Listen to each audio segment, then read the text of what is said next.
भारत सरकार।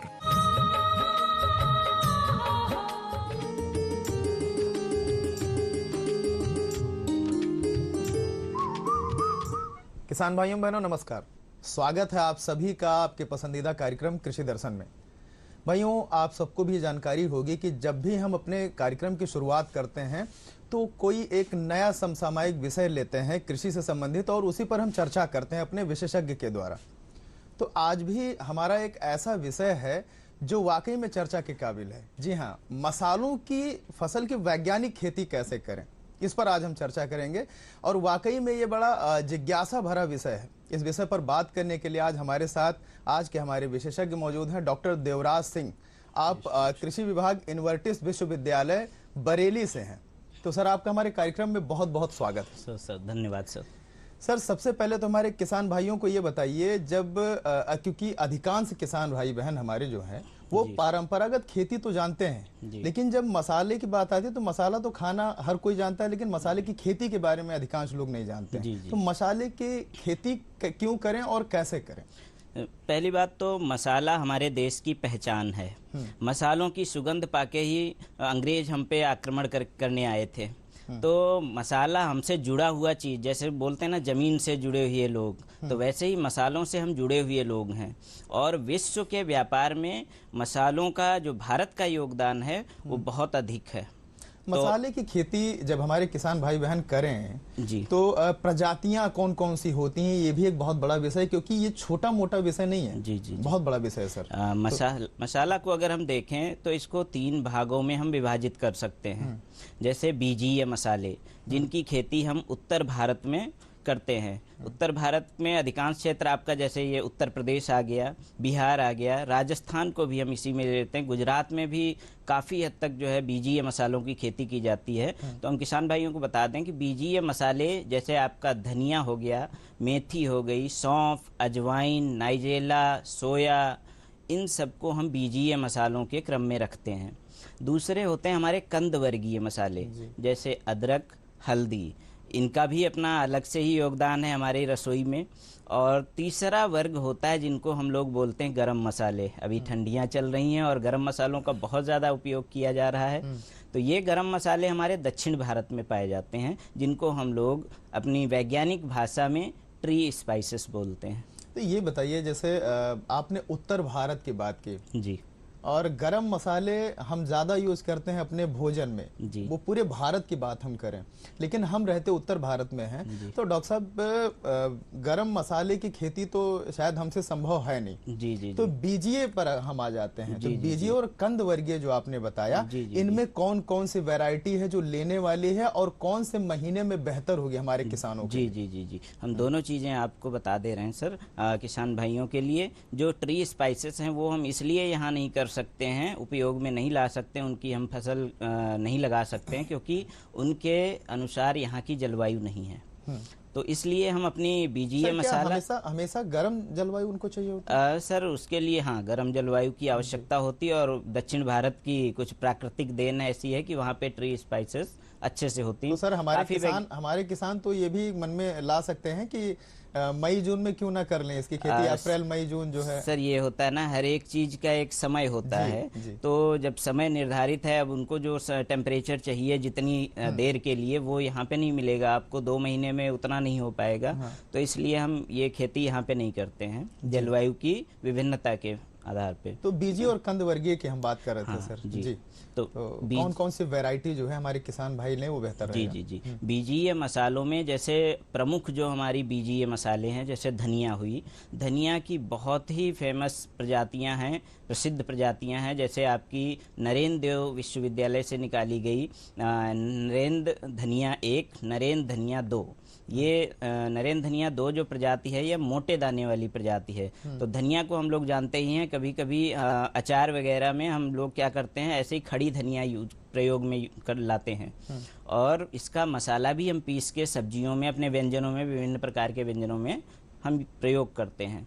तो इसके लिए इसको हम दो तरीके से यूज करते हैं। या तो हमारी जो है खड़े मसाले के रूप में आप यूज करेंगे, दूसरा आप पीसने के लिए, और तीसरा भी इसका प्रयोग होता है जो कि हरी धनिया की पत्तियों के रूप में यूज करते हैं। तो हरी धनिया की पत्तियों के लिए अगर आपको धनिया की खेती करनी है तो इसको वर्ष भर किसान भाई अपनी गृहवाटिका, अपने मुख्य प्रक्षेत्र पर सफलतापूर्वक लगा सकते हैं पूरे वर्ष। और अगर आपको बीज के उत्पादन के लिए इसके खेती करनी है तो अक्टूबर से नवंबर का महीना जो होता है वो इसकी बुआई के लिए उपयुक्त समझा जाता है।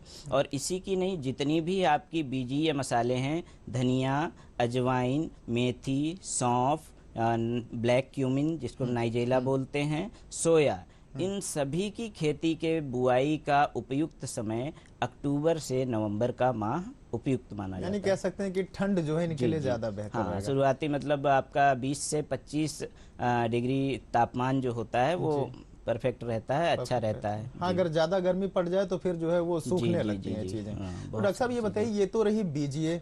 अब जब हम बीजीए जो भी आपने वैरायटीज बताई, इनकी जब खेती करें हमारे किसान, तो उसके पहले खेत की तैयारी कैसी होनी चाहिए? ये बड़ा खेत की तैयारी के लिए एक श्लोक है, बोला जाता है कि सुबीजम सुक्षेत्रे सुजायते संवर्धते।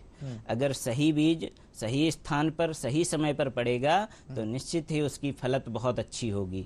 तो इसलिए हमें खेत की तैयारी में कोई भी कोताही नहीं बरतनी चाहिए। आमतौर पर हम देखते हैं किसान भाई एक जुताई करके बस काम खत्म कर देते हैं। इससे समस्या आती है कि हमारे जब हम बुआई करते हैं तो जो बीज होता है उसका प्रस्फुटन होता है, उसके ऊपर बहुत सारे मिट्टी के ढेले और बहुत सारी जो जमीन होती है वो टफ हो जाती है। मतलब समतल कर लेना चाहिए, बराबर कर लेना चाहिए। समतल करना चाहिए, प्लस साथ में हम जुताइयों की संख्या जैसे 3 से 4 जुताई आप देसी हल से या उससे कर सकते, कल्टीवेटर से, फिर मिट्टी पलट वाले हल से जुताई करनी चाहिए। दूसरी चीज कि हर एक जुताई के बाद हमें पाटा जरूर लगाना चाहिए, जिससे खेत का समतलीकरण भी हो जाएगा।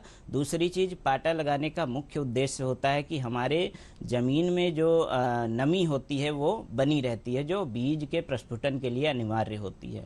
आपने 3 प्रजातियां बताई। जी। तो कंद वर्गीय में कौन कौन सी वैरायटीज आती हैं जिनकी खेती कर सकते हैं किसान? कंद वर्गीय में आपकी जैसे हो गई हल्दी और अदरक, ये बहुत ही प्रमुख फसलें हैं और इनका उपयोग कई रूपों में किया जाता है। जैसे हल्दी को जितनी चीजों में आप एंटी लगा सकते हो, एंटी कैंसरस, एंटी फंगल, सब में उनका उपयोग कर सकते हो। यहाँ तक कि चोट भी लग जाती तो घरों में लोग उसका लेप लगाते हैं। और किचन में भी हल्दी का अलग महत्व है और इसकी सांस्कृतिक भी महत्व इसका बढ़ता है। आप देखते हैं शादी विवाह जैसे मांगलिक कार्यक्रमों में भी शुभ माना जाता है हल्दी को। तो इसमें एक तो इसकी प्रजातियों की अगर हम बात करें तो आपके नरेंद्र देव विश्वविद्यालय से ही प्रजातियां बहुत सारी निकाली गई हैं, जिसमें नरेंद्र हल्दी 1, नरेंद्र हल्दी 2, नरेंद्र हल्दी 3, नरेंद्र हल्दी 98 और नरेंद्र सरयू प्रजाति जो 2017 में लगभग निकाली गई थी। बहुत अच्छी प्रजाति है। इसकी जो उत्पादन हम बात करें तो 200 से 250 क्विंटल प्रति हेक्टेयर लगभग आपको यहाँ मिल जाता है। अच्छा, और यही ये विशेषता है प्रजाति की, नरेंद्र सरयू की। और यही सेम प्रजाति जो है आंध्र प्रदेश में इसकी उपज जो है 470 क्विंटल प्रति हेक्टेयर तक देखी गई है। अच्छा सर, तो ये जो नॉर्मल हल्दी होती है और जो आपने नरेंद्र देव की बात की, जी, वहां पर जो इतनी वैरायटीज निकाली, जी, तो उनमें और ये जो आम हल्दी है इनमें क्या डिफरेंस है? हल्दी में अगर हम विभिन्नता की बात करें तो उसके करक्यूमिन प्रतिशत के आधार पे उसको हम अलग अलग भागों में विभाजित करते हैं। सामान्यतया जो करक्यूमिन होता है 3.2 से लेकर के 3.5 और कुछ प्रजातियों में 4 से 5% तक भी करक्यूमिन प्रतिशत पाया जाता है। तो करक्यूमिन जितना अच्छा होगा उतना ही उस हल्दी का महत्व भी बढ़ता है। वही आपका सारे मतलब वो जितने भी एंटी चीजें हम बताए हैं उनमें कार्य करता है वो। कई मेडिसिन में भी यूज होता है, कई बहुत ज्यादा औषधीय प्रयोग के लिए। जी बिल्कुल औषधीय। तो सर ये बताइए, तो हल्दी की आपने बताई जी, अभी हम अदरक की अगर बात करें, जैसे आपने हल्दी और अदरक दोनों लिया कंद वर्गीय में। जी। तो अदरक की तैयारी कैसे करें, उसकी खेती? हल्दी और अदरक की खेत की तैयारी बिल्कुल एक जैसी होती दोनों की। हाँ। और इसकी हम 15 मई से लेकर के पूरे जून भर में हम कभी भी इसकी बुआई कर सकते हैं। लगभग ये मिलते जुलते हाँ भी जी, हैं। और बुआई से 1 माह पूर्व ही आपका खेत अच्छी तरीके से तैयार रहना चाहिए। खेत की तैयारी के लिए जैसा हम पूर्व में चर्चा कर चुके हैं, जी। उतनी जुताइयाँ करके पाटा लगा के, और फिर हम क्या करते हैं, हल्दी में और अदरक में कंद होते हैं। इसमें एक मात्र कंद होता है, प्राथमिक कंद होता है, द्वितीयक कंद और तृतीयक कंद। तो कुछ प्रजातियां ऐसी जिनमें तृतीयक कंद का बहुत ज़्यादा महत्व तो नहीं रहता है, फिर भी प्राथमिक और द्वितीयक कंद जो होते हैं उनको बुआई में हम बहुत ज़्यादा उपयोग में लेते हैं। तो इनके कंदों को अलग अलग हम तोड़ के और अपना हम बुआई कर देते हैं इस 15 मई से लेकर के जून के अंत तक। दूसरी चीज़ ये ध्यान रखना चाहिए कि जो ज़मीन होगी, कंद वर्गीय जो मसाले हैं, इनमें पानी का भराव नहीं होना चाहिए। नहीं तो जो कंद आप जमीन में डालेंगे, अगर पानी भर रहा है वहाँ पे, तो वो सड़न आ जाएगी और आपकी फसल बर्बाद हो सकती है। किसान भाइयों को काफ़ी नुकसान हो सकता है इस चीज़ से। डॉक्टर साहब, आपने जैसे अभी जल की बात की, तो हम वहाँ पर तो आने ही वाले थे कि जल प्रबंधन कैसे किया जाए। इससे पहले थोड़ा सा हम अभी वहीं पर आएंगे, लेकिन इससे पहले थोड़ा सा हम ले लेते हैं कि बीजी और जो कंद वर्गीय की आपने बात की, तो इनकी खेती जब हम सोचते हैं और इसका स्टार्टअप लेते हैं या शुरुआत करना चाहते हैं, तो उसके पहले जैसे और भी फसलें होती हैं, उनमें हम पहले खेत की जुताई कर लेते हैं, प्रॉपर उसको जो है समतल कर लेते हैं, उनमें खाद उर्वरक का प्रयोग कर लेते हैं, खरपतवार नियंत्रण कर लेते हैं। ऐसा इसमें क्या करने की जरूरत है? हाँ जी, बिल्कुल। देखिए, खरपतवार और फसलों का बहुत ही पुरानी दुश्मनी इनकी चल रही है। खरपतवार और मुख्य फसल में हमेशा कुछ ना कुछ कंपटीशन चलता रहता है, चाहे वो आपके पोषक तत्वों को लेकर के हो, चाहे वो पानी की उपलब्धता को लेकर के हो, चाहे वो आपके स्पेस को लेकर के हो। ठीक है, तो अगर हम पर्याप्त खरपतवार नियंत्रण नहीं करेंगे, तो इसका एक डेटा भी है कि जो हमारी विकासशील जितने भी देश हैं, उनमें खरपतवारों से 10 से लेकर के 30% तक लगभग नुकसान हो जाता है फसल का, मुख्य फसल का। उत्पादन क्षमता भी कम हो जाती जी है। जी, उत्पादन क्षमता पूरी प्रभावित होती है। तो इसलिए हमें 2 तरीके के खरपतवार नाशी होते हैं। एक तो हमें बुआई से पहले के, दूसरा जिनको हम प्री हर्बिसाइड और पोस्ट इमरजेंस हर्बिसाइड बोलते हैं, इनको हमें उपयोग में ले लेना चाहिए। दूसरी चीज़, अगर आप बहुत बड़े क्षेत्र पे इनकी खेती नहीं कर रहे हो मसालों की, तो हमें जितने भी केमिकल वाले जो रसायन हैं, इनको ना प्रयोग करके खरपतवार नियंत्रण में अपने हाथ से निराई गुड़ाई करके खरपतवारों को खेत से बाहर निकाल देना चाहिए, जिससे 2 चीज़ों का फ़ायदा होगा। एक तो खरपतवार नियंत्रित होंगे, दूसरा आपकी जो फसल होगी उसमें वातन अच्छा होगा, पूरी ज़मीन की गुड़ाई हो जाएगी अच्छी। ज़मीन की तैयारी अगर अच्छी की जाए तो उत्पादन निश्चित रूप से बड़ा अच्छा मिलता है, उसका परिणाम अच्छा मिलता है। ये बताइए, भूमि शोधन कितना महत्वपूर्ण है इसके लिए? भूमि शोधन और बीज शोधन 2 विषय साथ में चलते हैं हमारे। तो भूमि शोधन हम इसलिए करते हैं क्योंकि कभी कभी क्या होता है, बहुत सारे मृदा जनित रोग जो कि हमारे बीज में आकर के और हमारे बीज के जो जमाव है उसको भी प्रभावित करते हैं, और फसल अंत तक अगर जाते जाते हम देखें तो हमारे फसल के उत्पादन पे ही प्रभाव पड़ता है जाके। तो हमें भूमि का शोधन करने के साथ साथ बीज का भी शोधन करना चाहिए, जिसमें बहुत सारे कवकनाशी, फफूंदनाशी, इन सब से हम जो है उनको उपचारित कर सकते हैं। और एक ट्राइकोडर्मा विरिडी जो आता है, उसकी भी हम 4 ग्राम दवा का जो है 1 किलोग्राम बीज के लिए पर्याप्त होती है, उससे उपचारित करके ही बुआई करें। ये सामान्यतः किसान भाई लोग छोड़ देते हैं, बीज को उपचारित नहीं करते हैं, और इसका बहुत बड़ा एक आगे उनको प्रभाव देखने को मिलता है कि उनकी फसल अच्छी नहीं हो पाती। डॉक्टर साहब, थोड़ी देर पहले आपने जल प्रबंधन की बात की थी। जल प्रबंधन बड़ा महत्वपूर्ण विषय भी है, बात करनी भी चाहिए।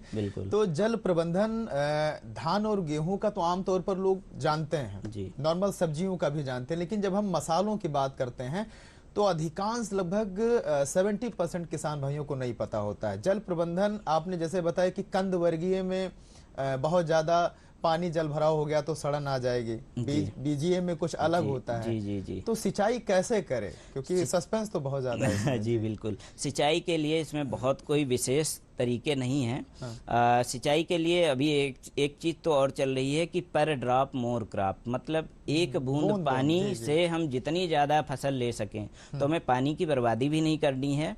तो हम सिंचाई की अगर बात करें तो इधर जितनी बीजीय मसाला फसलें हैं वो अक्टूबर से लेकर के आप जनवरी और जनवरी के लास्ट और फरवरी मध्य तक लगभग सिंचाई का जो अंतराल रहता है वो बढ़ जाता है, क्योंकि बहुत ज़्यादा पानी की आवश्यकता नहीं पड़ती। और फरवरी के लास्ट तक अगर हम जाने की बात करें तो फिर हमारा जो तापमान होता है उसमें वृद्धि होने लगती है। तो उस समय तक सामान्यतः अगर हमारी फसल लेट है तो उसमें पानी की आवश्यकता पड़ेगी जाके, अन्यथा हमें पानी की कोई आवश्यकता भी नहीं बहुत पड़ेगी। हाँ, फिर भी अगर आपको लग रहा है कि पानी की कमी है तो 10 से 15 दिन के अंतराल पे हम हल्की सिंचाई करेंगे। सिंचाई भी स्प्रिंकलर होती है, टपक हाँ, विधि होती है, कौन सी वाली बेहतर रहेगी सर? जो आपकी टपक सिंचाई पद्धति है ये बहुत ही अच्छी पद्धति है। इसमें 50 से 70% तक हम पानी के बर्बादी को बचा सकते हैं। दूसरा जो आपने स्प्रिंकलर सिस्टम बताया उसको सामान्यतः जो जहाँ पे ऊबड़ खाबड़ जमीन होती है वहाँ पे उसका ज़्यादा प्रभावी ढंग से प्रयोग किया जाता है। तो अगर हम ड्रिप पे जाएं तो बहुत अच्छी चीज़ है। मोस्टली ड्रिप जो है हमारे पानी की बर्बादी को भी बचा रहा है। डॉक्टर साहब, आप हमारे कार्यक्रम में आए और आपने इतनी महत्वपूर्ण जानकारी हमारे किसान भाइयों को दी, इसके लिए आपका बहुत बहुत आभार। जी धन्यवाद। तो किसान भाइयों, आप सभी ने आज जाना कि मसाले की खेती वैज्ञानिक विधि से कैसे करें। आशा करते हैं कि आज की इस जानकारी से आप काफी संतुष्ट होंगे। आज के अंक में इतना ही, मिलेंगे फिर से अगले अंक में। तब तक के लिए दीजिए अनुमति, नमस्कार।